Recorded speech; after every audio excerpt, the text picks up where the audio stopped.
हरिर्नाम हरिर्नामैव केवलम् कलौ नस्तेव गतिरन्यथा। प्रेम भक्ति प्रदातारं आनन्दानन्दवर्धनम् स्वर्णमयी सुतं वन्दे जुगमाय मनोहरम् विजयवल्लभां देवीं विजयानन्दवर्धिनीं सदानन्दमयीं सद्धिं जुगमायां नमाम्यहम्। गुरुर्ब्रह्मा गुरुर्विष्णु गुरुर्देव महेश्वर गुरुरेव परं ब्रह्म तस्मै श्री गुरवे नमः। गुरु शिष्य संवाद ग्रंथ होते पाठ। आज আমরা গ্রন্থটির দ্বাদশ প্রসঙ্গ আত্মা আস্বাদন করব। শিষ্য গুরুদেবকে জিজ্ঞাসা করিতেছেন, আত্মা কাহাকে বলে? গুরুদেব উত্তর দিতেছেন, প্রত্যেক জীব দেহে যে চৈতন্য পদার্থ আছে তাহাকে আত্মা বলে। এই আত্মারূপী চৈতন্য পদার্থ প্রাণী শরীরে বর্তমান থাকাতেই জীব জীবিত থাকে ও পরিবর্ধিত হয়। ইনি শরীর হইতে বাহির হইয়া গেলেই শরীর মৃত হয়। প্রত্যেক প্রাণীর শরীরস্থ এই আত্মাকে জীবাত্মা বলে। ব্রহ্মকেও আত্মা বলা হয়। উপনিষদাদি শাস্ত্রে তিনি পরমাত্মা বলিয়া কথিত হইয়াছেন। এ সম্বন্ধে শ্রুতি অর্থাৎ বেদ বলেন, যাজ্ঞৌ দ্বাবজাবি সানিশৌ শ্বেতাশ্বতর উপনিষদ, অর্থাৎ গ মানে সর্বজ্ঞ, অজ্ঞ অর্থাৎ অজ্ঞান, দৌ অর্থাৎ দুই আত্মা, জীবাত্মা ও পরমাত্মা, অজৌ অর্থাৎ জন্মরহিত, ঈশ অর্থাৎ ঈশ্বর যিনি সৃষ্টি স্থিতি ও প্রলয়কর্তা, অনিশ অর্থাৎ ঈশ্বর নয় পরাধীন। অর্থাৎ আত্মা দুইটি, তাহার একটি সর্বজ্ঞ ও ঈশ্বর, অপরটি অজ্ঞান ও পরাধীন। দ্বা সুপর্ণা সজুজা সখায়া সমানং বৃক্ষং পরিষজ্জতাতে ত্বয়োরন্নঃ পিপ্পলং স্বাদত্ত নষ্টন্নন্যো অভিচাকসীতিঃ। মুণ্ডক উপনিষদ ও শ্বেতাশ্বতর উপনিষদ। অর্থাৎ সর্বত্র সংযুক্ত সমান স্বভাব জীবাত্মা ও পরমাত্মারূপী দুইটি পক্ষী শরীর রূপ একই বৃক্ষে একসঙ্গে রহিয়াছেন। তাহাদের একজন অর্থাৎ জীবাত্মা সাধু কর্মফল ভোগ করেন, অপরজন অর্থাৎ পরমাত্মা কর্মফল ভোগ না করিয়া কেবল সাক্ষী রূপে দর্শন করিয়া থাকেন। শিষ্য পুনরায় জিজ্ঞাসা করিতেছেন, নূতন দেহের সহিত কি নূতন জীবাত্মার সৃষ্টি হয়? গুরুদেব উত্তর দিতেছেন, না, জীবাত্মা নূতন করিয়া সৃষ্ট হন না। আত্মা অজ অর্থাৎ জন্মরহিত এবং নিত্য, তাহার জন্ম ও মৃত্যু নাই। শ্বেতাশ্বতর উপনিষদে তো দুই আত্মাকেই অজ বলা হইয়াছে। কঠোপনিষদেও ভগবান যম নচিকেতাকে এই কথাই বলিয়াছেন, ন জায়তে ম্রিয়তে বা পিবশ্চিন নায়ং কুতশ্চিন্ন বভূব কশ্চিৎ অজো নিত্যঃ শাশ্বত অয়ং পুরাণো ন হন্যতে হন্যমানে শরীরে। কঠোপনিষদ। অর্থাৎ এই সর্বজ্ঞ আত্মা জন্মেন না ও মরেন না। ইনি কোনো কিছু হইতে অর্থাৎ কোনো কারণ হইতে কার্যরূপে উৎপন্ন হন না। ইহা হইতেও কেহ উৎপন্ন হয় না। যেহেতু এই আত্মা অজ, নিত্য, শাশ্বত ও পুরাণ, তাই শরীর বিনষ্ট হইলে ইনি বিনষ্ট হন না। ভগবান শ্রীকৃষ্ণ গীতাতে আত্মা সম্বন্ধে এই এক কথাই বলিয়াছেন। কঠোপনিষদের এই মন্ত্রের একটু পরিবর্তন করিয়া গীতাতে কথিত হইয়াছে, न जायते म्रियते वा कदाचिन्नायं भूत्वा भविता वा न भूयः अजो नित्यः शश्वतोऽयं पुराण न हन्यते हन्यमाने शरीरे। গীতা দ্বিতীয় অধ্যায় 20তম শ্লোক। তিনি আত্মার অজত্ব ও নিত্যত্ব সম্বন্ধে আরও বলিয়াছেন, নৈনং ছিন্দন্তি শস্ত্রাণি নৈনং দহতি পাবকঃ ন চৈনং ক্লেদয়ন্ত্যাপো ন শোষয়তি মারুতঃ। গীতা দ্বিতীয় অধ্যায় 23তম শ্লোক। অর্থাৎ শস্ত্র সকল এই আত্মাকে ছেদন করিতে পারে না, অগ্নি ইহাকে দগ্ধ করিতে পারে না, জল ইহাকে দ্রব করিতে পারে না এবং বায়ু ইহাকে শোষণ করিতে পারে না। শিষ্য জিজ্ঞাসা করিতেছেন, জীবাত্মার স্বরূপ কি? গুরুদেব বলিতেছেন, ব্রহ্ম যেমন শুদ্ধ বুদ্ধ মুক্ত স্বভাব, জীবাত্মাও সেইরূপ শুদ্ধ বুদ্ধ মুক্ত স্বভাব। ব্রহ্মের সহিত জীবাত্মার স্বরূপগত কোনো প্রভেদ নাই। তবে ব্রহ্মের মায়া শক্তি দ্বারা আলিঙ্গিত হইয়া জীবাত্মা কোষে আবদ্ধ হন। গুটি পোকা যেমন কোষে আবদ্ধ হয়, মেঘ যেমন সূর্যকে আবৃত করে, মায়াও সেই প্রকার জীবকে আবৃত করে, আবদ্ধ করে। সেই আবরণ কাটিয়া গেলেই তাহার স্বরূপ প্রকাশিত হয়। তখন তাহার শুদ্ধ বুদ্ধ মুক্ত ভাব প্রকটিত হয়। শিষ্য বলিতেছেন, আপনি বলিলেন ব্রহ্মের সহিত জীবের স্বরূপগত কোনো প্রভেদ নাই। ব্রহ্ম তো অতি বৃহৎ সর্বব্যাপী, জীবেও কি সেইরূপ বৃহৎ ও সর্বব্যাপী? গুরুদেব উত্তর দিতেছেন, না, তিনি ব্রহ্মের ন্যায় বৃহৎ ও সর্বব্যাপী নহেন, তিনি ক্ষুদ্রাদপি ক্ষুদ্র। বালগ্র শতভাগস্য শতধা কল্পিতস্য চ ভাগো জীবঃ স বিজ্ঞেয়ঃ। শ্বেতাশ্বতর উপনিষদ। অর্থাৎ এক গাছি কেশের অগ্রভাগকে শতভাগে ভাগ করিলে যত সূক্ষ্ম হয়, জীবাত্মাকে তাহার সমান জানিবে। এষো অনুরাত্মা চেতসা বেদিতব্যঃ। মুণ্ডক উপনিষদ। অর্থাৎ এই অনুপরিমাণ জীবাত্মাকে চিত্তের দ্বারা জানিবে। মুণ্ডক উপনিষদের এই শ্রুতি অবলম্বন করিয়া ভগবান বেদব্যাস তৎপ্রণীত ব্রহ্মসূত্রে এই সূত্র করিয়াছেন, স্বশব্দোন্মানভ্যাঞ্চ। মুণ্ডক শ্রুতির এষো অনুরাত্মা এই মন্ত্রে আত্মাকে অনুপরিমাণ বলা হইয়াছে, অতএব জীবাত্মা অনুপরিমাণ। শিষ্য জিজ্ঞাসা করিতেছেন, কেহ কাহ জীবাত্মাকে ব্রহ্ম বলেন, জীব কি বাস্তবিক ব্রহ্ম? শাস্ত্রে কি একথা আছে? গুরুদেব উত্তর দিতেছেন, হ্যাঁ, শাস্ত্রে কথা আছে। বৃহদারণ্যক উপনিষদে আছে, অয়ম আত্মা ব্রহ্ম, অর্থাৎ এই আত্মাই ব্রহ্ম। অন্য শাস্ত্রেও ইহার অনুরূপ কথা আছে। শাস্ত্রের একথা বলিবার অভিপ্রায় এই যে, পরমাত্মা ও জীবাত্মা উভয়ই চৈতন্য পদার্থ, উভয় অজ, নিত্য, শাশ্বত ও পুরাণ। উভয়ের মধ্যে স্বরূপত কোনো প্রভেদ নাই, তবে শক্তিতে পরিমাণে প্রভেদ যথেষ্টই আছে। ব্রহ্ম বা পরমাত্মা বৃহৎ বিভু স্বভাব, আর জীব ক্ষুদ্র অনুস্বভাব। জীব ব্রহ্মের অংশ। বৃহৎ অগ্নি এবং তাহার স্ফুলিঙ্গ উভয়ই অগ্নি, একটি বৃহৎ আর একটি ক্ষুদ্র। অগ্নি দুই। স্ফুলিঙ্গকে অগ্নি বলিতে কি দোষ হয়? কদাচ নহে। স্ফুলিঙ্গকে অগ্নি বলিলে যেমন দোষ হয় না, জীবাত্মাকে ব্রহ্ম বলিলেও সেইরূপ দোষ হয় না। উপনিষদাদি শাস্ত্রে এইভাবে, এই অর্থেই জীবকে ব্রহ্ম বলা হইয়াছে। তোমাকে পূর্বে বলিয়াছি, ব্রহ্মের সহিত জীবের স্বরূপত প্রভেদ না থাকিলেও শক্তিগত প্রভেদ আছে। ব্রহ্মসূত্রে ভগবান বেদব্যাস এ কথা পরিষ্কারভাবে বলিয়াছেন।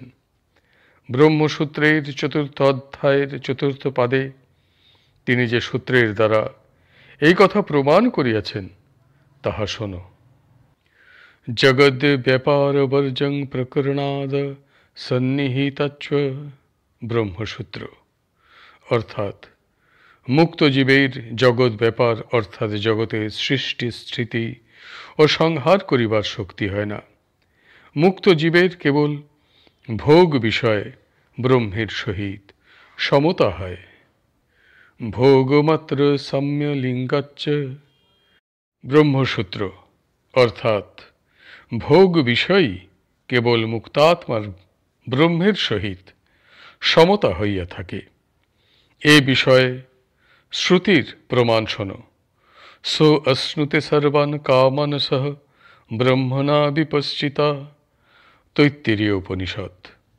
অর্থাৎ মুক্তাত্মা বিপশ্চিতা অর্থাৎ সর্বজ্ঞ, ব্রহ্মণা সহ অর্থাৎ ব্রহ্মের সহিত, সর্বান কামান অর্থ সর্বপ্রকার কাম্য, অশ্নুতে অর্থাৎ ভোগ করিয়া থাকেন। আজকের পাঠ এখানেই সমাপ্ত হল। হরি বল, হরি বল, হরি বল। জয় গুরুদেব, জয় গুরুদেব, জয় গুরুদেব। হরির নাম হরির নামৈব কেবলম, কলৌ নস্তেব নস্তেব নস্তেব গতিরন্যথা। শ্রী শ্রী গুরবে নমঃ। প্রেম ভক্তি প্রদাতারং আনন্দানন্দবর্ধনম, স্বর্ণময়ী সুতং বন্দে যুগময়া মনোহরম, বিজয়বল্লভাং দেবীং বিজয়ানন্দবর্ধিনীং, সদানন্দময়ীং সদ্ধিং যোগমায়াং নমাম্যহম। ওম সর্বে ভবন্তু সুখিনঃ, সর্বে সন্তু নিরাময়া, সর্বে ভদ্রাণি পশ্যন্তু, মা কশ্চিৎ দুঃখভাগ ভবেদ। ওম শান্তিঃ শান্তিঃ শান্তিঃ। হরিঃ ওম তৎসৎ। ভক্তি ভজন শ্রীমদ্ আচার্য বিজয়কৃষ্ণ গোস্বামী মহোদয়ের বক্তৃতা ও উপদেশ গ্রন্থ হতে পাঠ। পঞ্চদশ উপদেশ, ঢাকা পূর্ব বাংলা ব্রহ্ম মন্দির, রবিবার 21শে ভাদ্র 1293 সন। কলিকাতা নগরীর যে স্থানে গঙ্গার পুল নির্মিত হইয়াছে, আমি একদিন সেখানে দণ্ডায়মান হইয়া ইতস্তত দৃষ্টি করিতেছিলাম। হাওড়া স্টেশন নিকটে বলিয়া তথায় অসংখ্য গাড়ি ঘোড়া লোকজন যাতায়াত করিতেছে দেখিতে পাইলাম। আমার উভয় পার্শ্বে গঙ্গার মধ্যে বহু সংখ্যক জাহাজ নৌকা রহিয়াছে। এ সকল দেখিয়া অবাক হইয়া মনে মনে চিন্তা করিতে লাগিলাম যে এত অল্প সময়ের মধ্যে কত গাড়ি ঘোড়া, কত লোকজন যাতায়াত করিতেছে, কত লোক কথা বলিতেছে, কত প্রকার ব্যবসায় না চলিতেছে। কেহ ঘটি তোলা বলিয়া চিৎকার করিতেছে, কেহ খাবার নেবে বলিয়া ডাকিতেছে, একজন এক কথা বলিতেছে। এ প্রত্যেক লোকের মধ্যে এমন কিছু না কিছু সদ্গুণ বর্তমান রহিয়াছে যে যাহা আমি তাহাদের চরণতলে বসিয়া শিক্ষা করিতে পারি। ইহারা প্রত্যেকেই কোনো না কোনো বিষয়ে আমা হইতে শ্রেষ্ঠ। ইহারা যা করিতে পারে আমি তাহা পারি না। ব্রহ্মাণ্ডের সহিত তুলনায় পৃথিবী কত ক্ষুদ্র। পৃথিবীর মধ্যে আবার ভারতবর্ষ সামান্য দেশ মাত্র। তাহার সহিত তুলনায় কলিকাতা নগরী কত ক্ষুদ্র। আবার এ স্থানটুকুও কলিকাতার সামান্য অংশ মাত্র। সমস্ত ব্রহ্মাণ্ডের সহিত তুলনা করিলে কিছুই নয় বলিয়া বোধ হয়। এই সামান্য স্থানে অতি অল্প সময়ে যাহা ঘটিতেছে, আমার মন তাহার কিছুই ধারণা করিতে পারে না। সমস্ত ব্রহ্মাণ্ড ভাবিলে তো কথাই নাই। হায় হায়, আমি কত ক্ষুদ্র! আশ্চর্যের বিষয় এই যে আমি এত ক্ষুদ্র হইয়া আমাকে কত বড় মনে করিতেছিলাম, এখন দেখি ইহা আমার অজ্ঞানতা মাত্র। আমার প্রাণে নানা বিষয় অবগত হওয়ার জন্য যে জ্ঞান রহিয়াছে তাহাই বা কত ক্ষুদ্র। এই স্থানটুকুর অতি অল্প সময়ের ব্যাপারের কিছুই জানিতে পারিতেছি না, তবুও আপনাকে জ্ঞানী শিক্ষিত মনে করি। আমি মনে করি আমি যখন বুঝিলাম এতগুলি লোকের প্রত্যেকের এমন কিছু না কিছু গুণ রহিয়াছে যাহা আমি তাহাদের নিকট শিক্ষা করিতে পারি, তখন আমার মনে হইল ধর্ম তো গুরুতর বিষয়। যিনি ত্রিভুবনের প্রতি যাহাকে অনন্ত বলিতেছি, তার সঙ্গে তুলনায় বিশ্ব ব্রহ্মাণ্ড কিছুই নয়। এমন যে তিনি, তাহার বিষয়ে আমার মতো ক্ষুদ্রাদপি ক্ষুদ্রে কি জানে। ভাবিয়া দেখি আমি কতকগুলি কথা শিখিয়াছি। আত্মচিন্তা করিয়া দেখিলাম সত্যং জ্ঞানম অনন্তং প্রভৃতি বলিতেছি। কথাগুলি প্রাণে সংলগ্ন হইতেছে বটে, কিন্তু এই স্বরূপগুলি বাহির হইতে প্রাণে যাইতেছে, প্রাণ হইতে বাহির হইতেছে না। এইরূপে উপনিষদের অনেক কথা হৃদয় হইতে বলিতে পারি না। এই প্রকার চিন্তা করিয়া দেখিলাম ধর্মের যে সকল কথা বলিতেছি ইহার কিছুই আমার নিজের কথা নহে, শোনা কথা, শিক্ষা ও সংস্কার মাত্র। কেবল প্রাণের মধ্যে একটি আকর্ষণ আছে, সেটি এই, আমার ও জগতের একজন সৃষ্টিকর্তা আছেন। তাহার দিকে প্রাণ টানিতেছে, প্রাণ তাহাকে জানিতে চায়।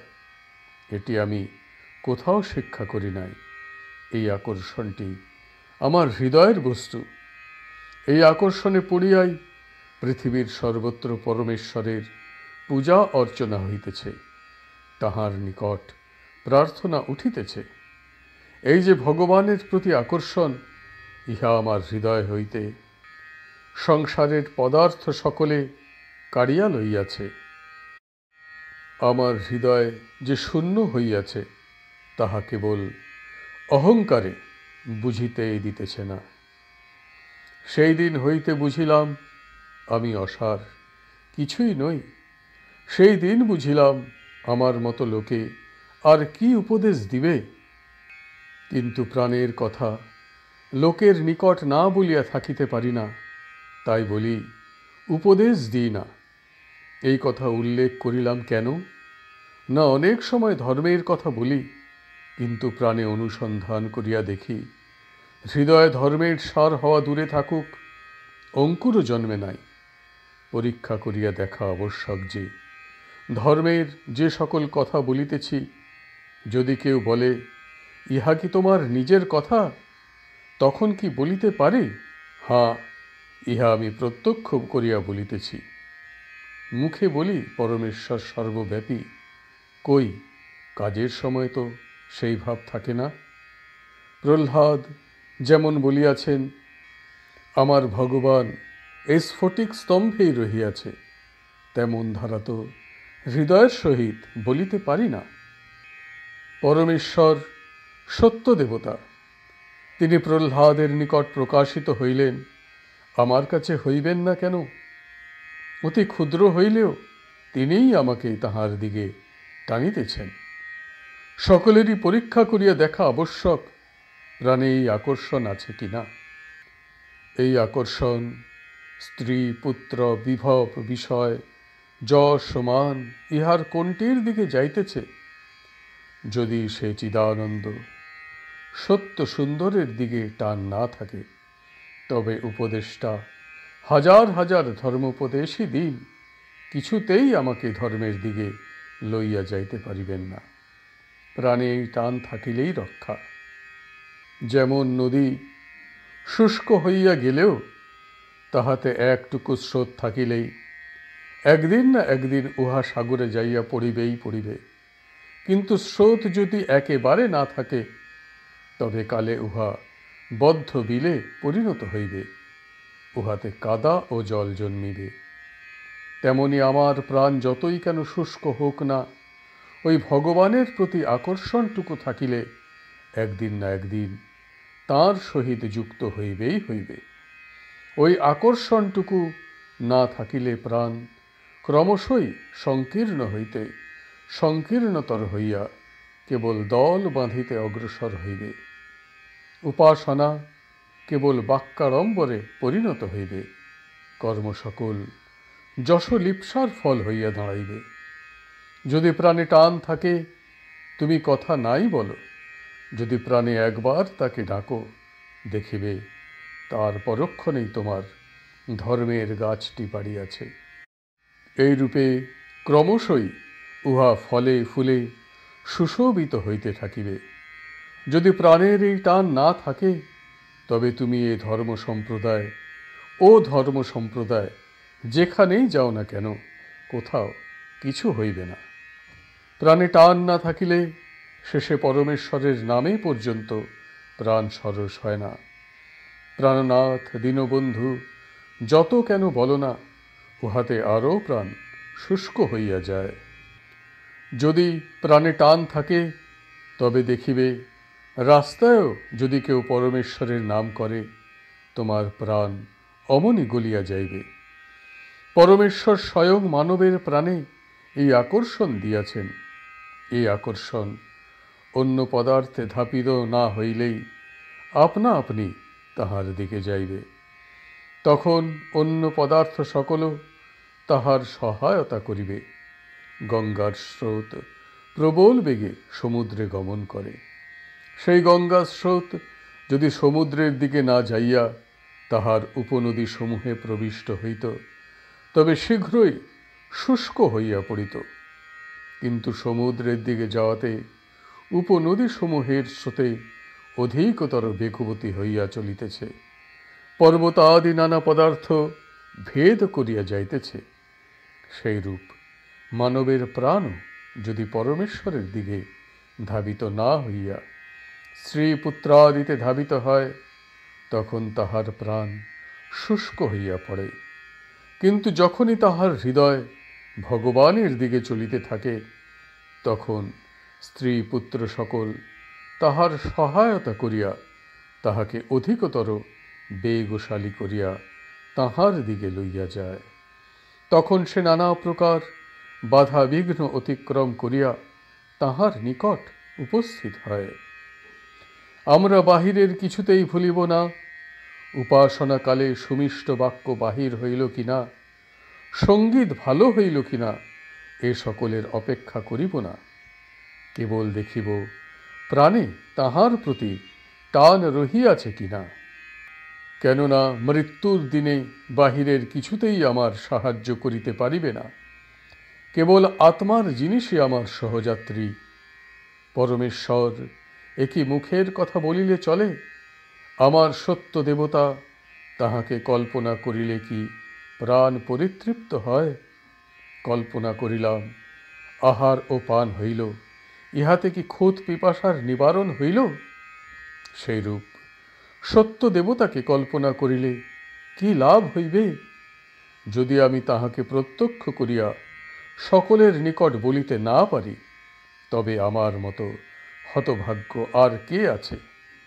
অনেক দিন এভাবে কাটাইয়াছি। অনেক দিনের কুঅভ্যাসে প্রাণের আকর্ষণ চারিদিকে ছড়াইয়া পড়িয়াছে। আপনারা আশীর্বাদ করুন, আমি সেই ছড়ানো টানকে সংগ্রহ করিয়া যেন ভগবানের দিকে চলিতে পারি।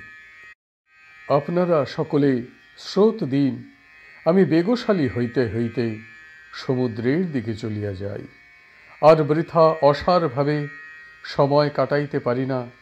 সেই সারাৎসার সত্য দেবতাকে চাই। দীননাথ দীনবন্ধু প্রাণনাথকে চাই। তাঁর সম্বন্ধে আর সব সার হইয়া যাউক। যথার্থ পরমেশ্বর সত্য সুন্দর ও মঙ্গল, তাকে প্রাণ সমর্পণ করিয়া যেন কৃতার্থ হই। দীননাথ দীনবন্ধু দয়া করো, দয়া করো, দয়া করো, শীঘ্র টেনে লও, তোমার স্রোতে পরিপূর্ণ করে দেও, দিবানিশি করে দেও, কিছু জানি না, কিছু জানি না। আজকের উপদেশ পাঠ এখানেই সমাপ্ত হলো। হরি বল, হরি বল, হরি বল। জয় গুরুদেব, জয় গুরুদেব, জয় গুরুদেব। হরির নাম হরির নামৈব কেবলম কলৌ নস্তেব নস্তেব নস্তেব গতিরন্যথা। শ্রী শ্রী গুরবে নমঃ। প্রেম ভক্তি প্রদাতারং আনন্দানন্দবর্ধনম স্বর্ণময়ী সুতং বন্দে যুগমায়া মনোহরম বিজয়বল্লভাং দেবীং বিজয়ানন্দবর্ধিনীং সদানন্দময়ীং সাধ্যিং যোগমায়াং নমাম্যহম। ওম সর্বে ভবন্তু সুখিনঃ, সর্বে সন্তু নিরাময়া, সর্বে ভদ্রাণি পশ্যন্তু, মা কশ্চিৎ দুঃখভাগ ভবেৎ। ওম শান্তিঃ শান্তিঃ শান্তিঃ। হরিঃ ওম তৎসৎ, হরিঃ ওম তৎসৎ, হরিঃ ওম তৎসৎ। শ্রী শ্রী সার সংগ্রহ মাধুরীমা গ্রন্থ হতে 17ই শ্রাবণ শ্রী শ্রী গোসাইজি ও শ্রী শ্রী মাতা ঠাকুরানীকে প্রণাম করে কাছে বসলাম। তাঁরা আশীর্বাদ করলেন।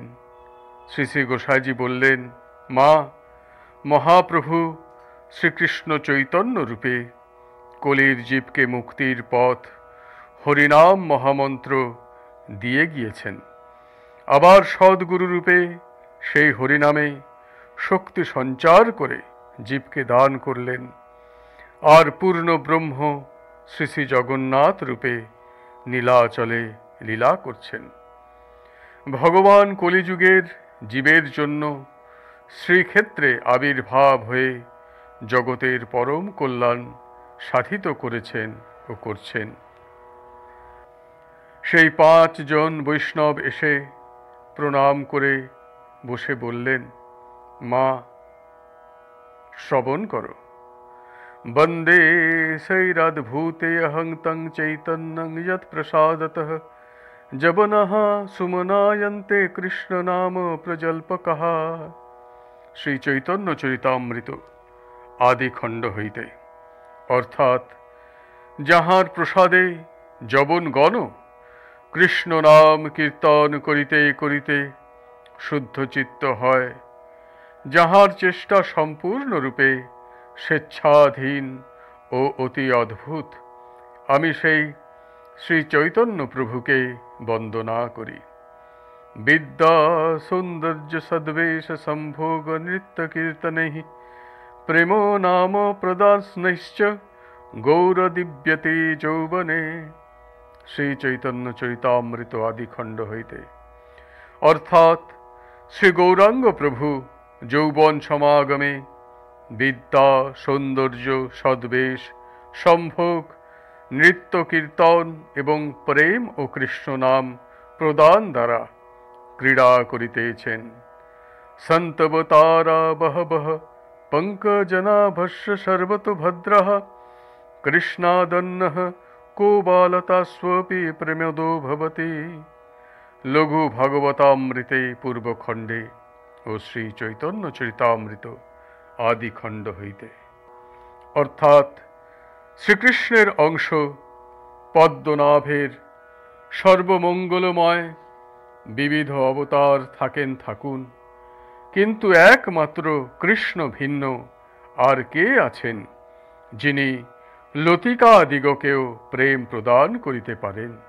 ন্যাসং বিধায়োৎ প্রণয় অথ গৌর বৃন্দাবনং গন্তুমনা ভ্রমদয়ঃ রাঢ়ে ভ্রমণ সন্তি পুরময়িত্বা ললাস ভক্তৈরিহ তং নতোऽস্মি। শ্রী চৈতন্য চরিতামৃত মধ্যখণ্ড হতে।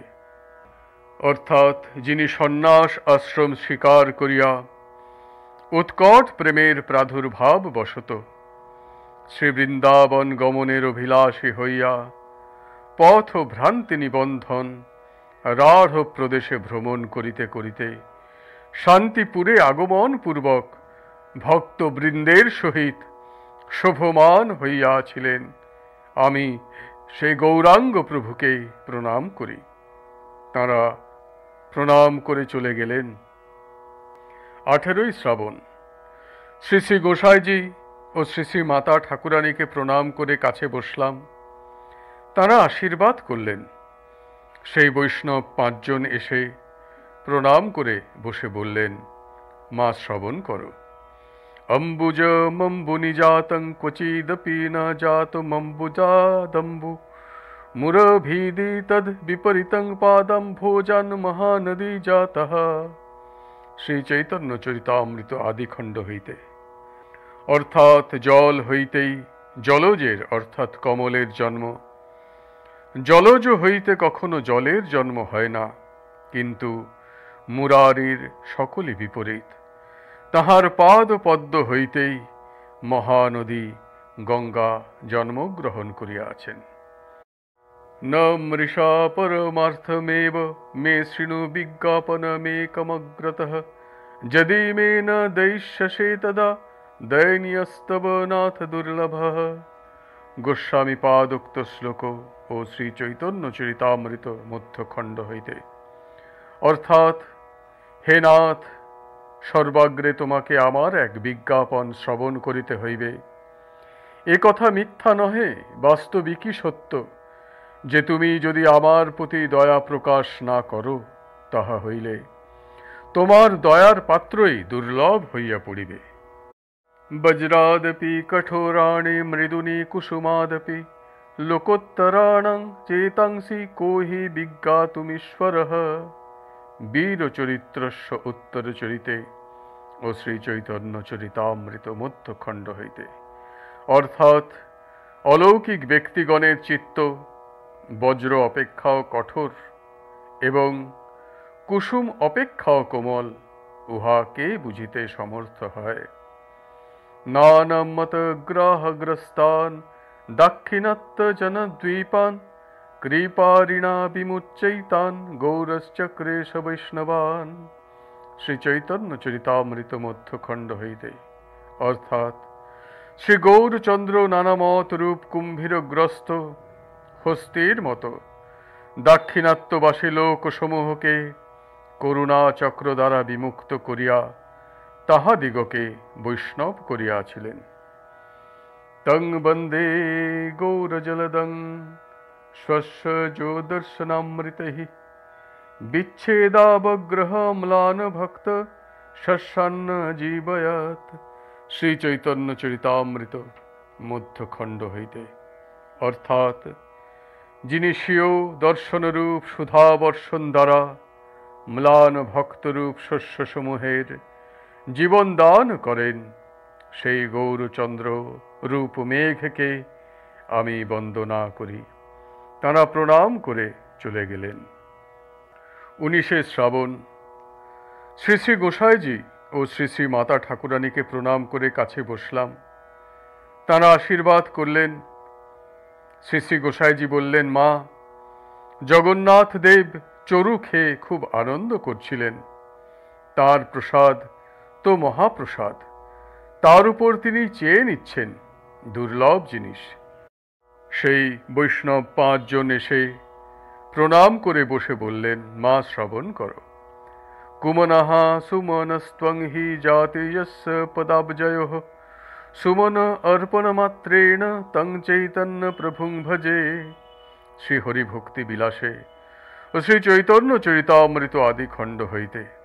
অর্থাৎ, যাহার পদ পঙ্কজ যুগলে কুটিলতা শূন্য মন বা কুসুম রাশি সমর্পণ মাত্রেই যাহার হৃদয় অতি কুৎসিত সে ব্যক্তি ও শোভন মন সম্পন্ন হয়, আমি শ্রী শ্রী চৈতন্য প্রভুকে ভজনা করি। পৌগণ্ড লীলা চৈতন্য কৃষ্ণ সাতি সুবিস্তৃতা বিদ্যারম্ভ মুখা পাণি গ্রহণান্তা মনোহর। শ্রী চৈতন্য চরিতামৃত আদিখণ্ড হইতে। অর্থাৎ, শ্রী চৈতন্যরূপী শ্রীকৃষ্ণের পৌগণ্ড লীলা অতি বিস্তৃত ও মনোহর। বিদ্যারম্ভ উক্ত লীলার আদি ও পানি গ্রহণী উহার অন্ত। সঞ্চর্য রামাভীথ ভক্ত মেঘে स्वभक्ति सिद्धांत चयामृतानि गौरब्धिरेतैरमुना वितीर्णे স্তজজ্ঞত্বরত্নালয়তাং প্রয়াতি। শ্রী চৈতন্য চরিতামৃত মধ্যখণ্ড হইতে। অর্থাৎ সিদ্ধান্ত সুধা সাগর রূপ শ্রী গৌরাঙ্গদেব রামানন্দাক্ষ ভক্ত মেঘে নিজে ভক্তি সিদ্ধান্ত সুধা সঞ্চার পূর্বক তৎকর্তৃক বিতীর্ণ। সেই ভক্তি সিদ্ধান্ত দ্বারা পুনর্বার নিজে ভক্তি তত্ত্বজ্ঞতারূপ রত্নাকরতা অর্থাৎ সাগরতা প্রাপ্ত হইলেন। ভগবদ্ভক্তিহীনস্য জাতি শাস্ত্রং জপস্তপঃ অপ্রাণস্যৈব দেহস্য মণ্ডनं লোকরঞ্জনম। শ্রীহরিভক্তি সুধোদয়ে ও শ্রী চৈতন্য চরিতামৃত মধ্যখণ্ড হইতে। অর্থাৎ প্রাণরহিত দেহের অর্থাৎ পুত্তলিকার জনবিমোহন মণ্ডনের অর্থাৎ সজ্জার ন্যায় ভগবদ ভক্তিহীনের জাতি শাস্ত্র পাণ্ডিত্য জপ তপ প্রভৃতি সমস্তই বিফল। তারা প্রণাম করে চলে গেলেন। শ্রী শ্রী গোসাইজি বললেন, মা, এরা যেসব শ্লোক বর্ণনা করছেন সবই বৈষ্ণব গ্রন্থে আছে। তার মধ্যে থেকে কিছু কিছু দিচ্ছেন। পরে এমন সময় আসবে এই সব প্রকাশ হয়ে লোকের উপকার হবে। সহজভাবে লোকে এইসব অমূল্য রত্নের সন্ধান পাবে। হরি বল, হরি বল, হরি বল। জয় গুরুদেব, জয় গুরুদেব, জয় গুরুদেব।